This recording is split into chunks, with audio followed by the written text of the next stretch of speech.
via Skype.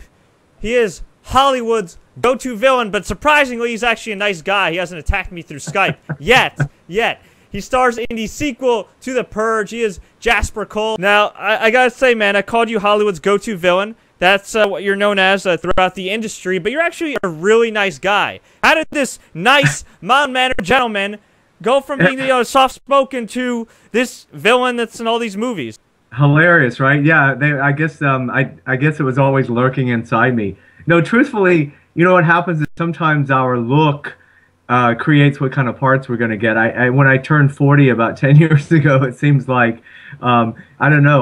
The whole look changed, and I sort of went with it and grew the beard and the long hair, and I sort of reinvented myself without thinking I was, I guess. But it's been a great 10-year ride, and thankfully it's continuing. And I was always a character actor, even from in my 20s, but I guess I've sort of aged into the parts now, thankfully.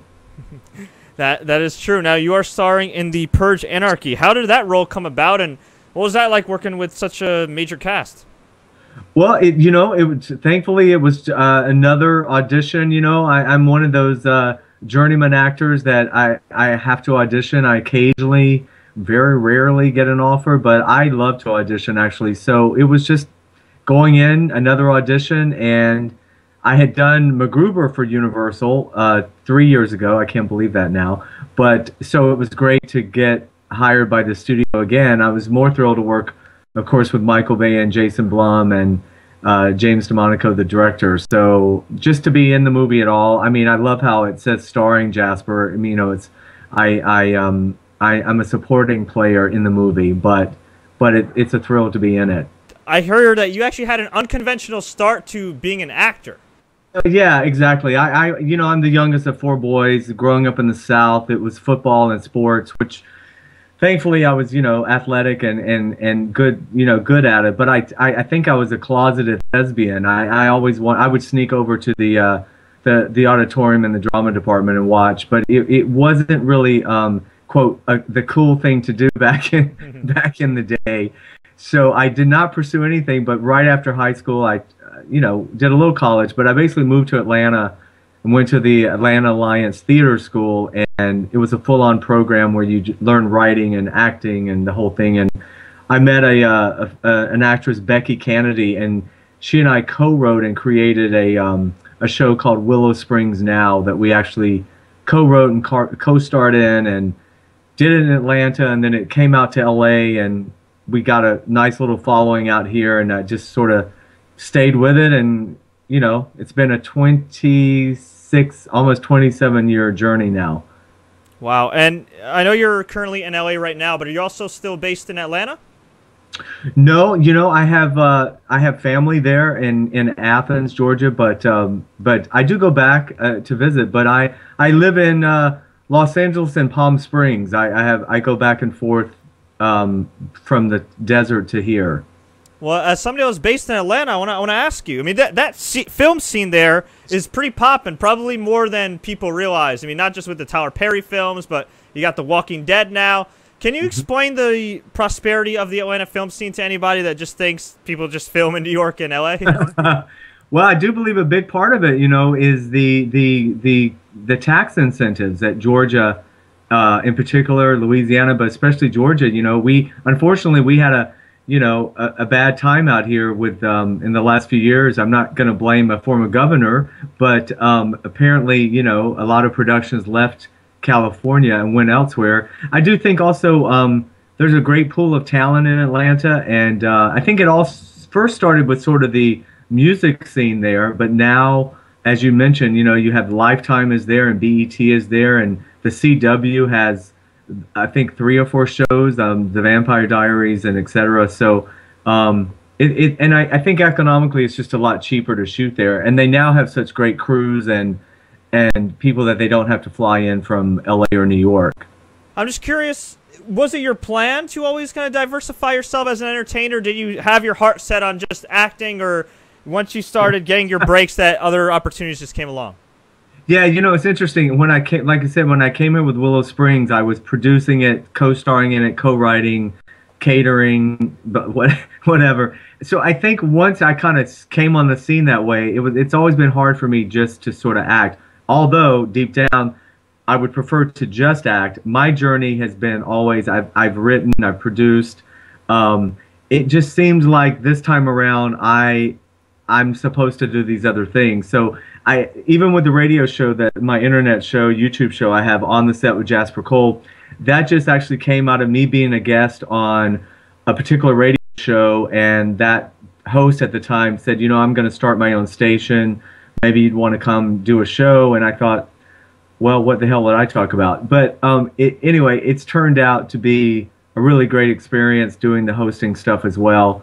Because I play these creepy, bad guys all the time, I wanted to be able to do something to show, you know, that my basic personality is more funny and light and not as creepy and scary, even though I look scary.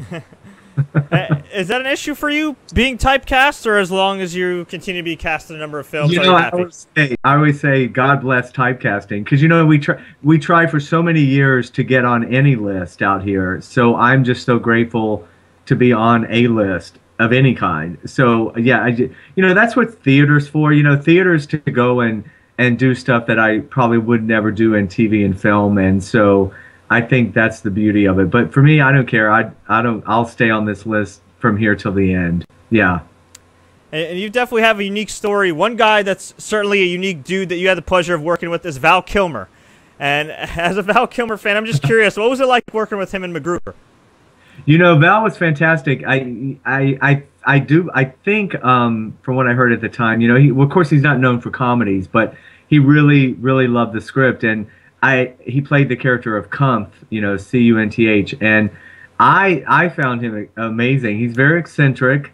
You know, he at the time we shot in Albuquerque. He actually lives in New Mexico, so he would sort of like drive himself to the set, and at that time, he was also thinking about maybe running for governor of New Mexico. So there were many conversations about that. But I mean, just to talk about a guy that has had an amazing career, I was just honored to work with him, you know, in any capacity. But he was fantastic. I thought he was really funny in the movie too.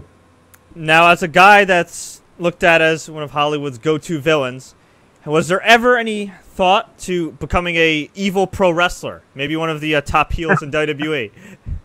You know, it's funny, I don't think it's just a Southern thing, but growing up in the South in particular, we did grow up watching a lot of the wrestling, and I don't know if it's because I like theatrics, but I always found it fascinating.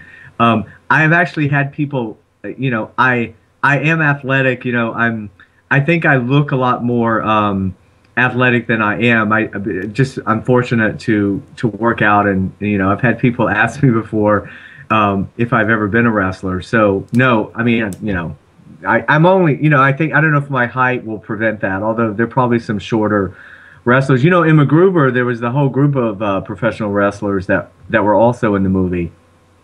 Oh yeah, that's right. Yeah, I definitely recall that. I think MacGruber actually even guest hosted Raw, which was That's exactly. Yeah, you're right. Exactly. Yeah, they did.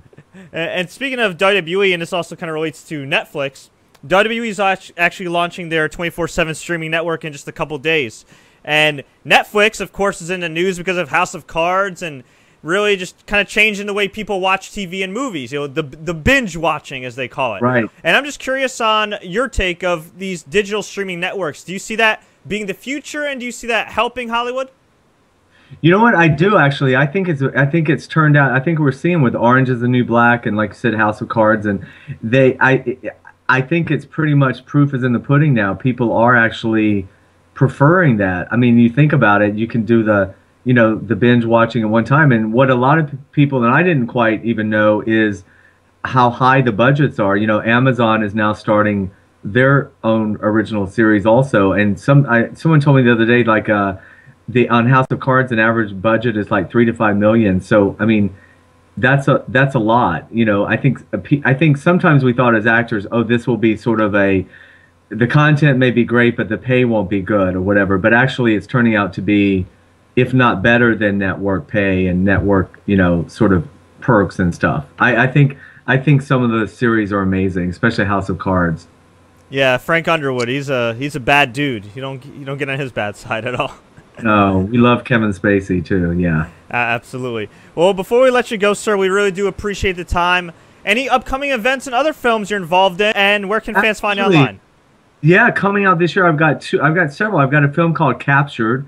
I play the role of Shelley. It stars Brittany Caron from this Men of a Certain Age and Kristen Prout from Twilight. It's sort of about a group of young musicians who go back to the girl's hometown to shoot a video, and I'm sort of the creepy groundskeeper. Then I have another film, Model Home, coming out that I play the character of Walker. It's Kathy Baker and Monique Gabriella Kernan. So yeah, and then I'm starting Savage Sisters, which is another thriller horror film where it's actually my first lead in a horror film. I actually play a bad cop.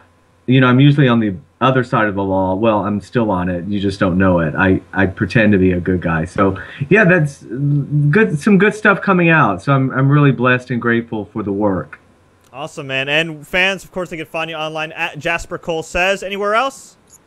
Yeah, on Twitter, also on the set, W Jasper is my radio show, and Facebook, On the Set with Jasper Cole, and of course, just, I have a fan page on Facebook as well. So check it out. Very cool. Thank you so much for your time, sir. Greatly appreciate it. Best of luck and everything. Let's catch up soon.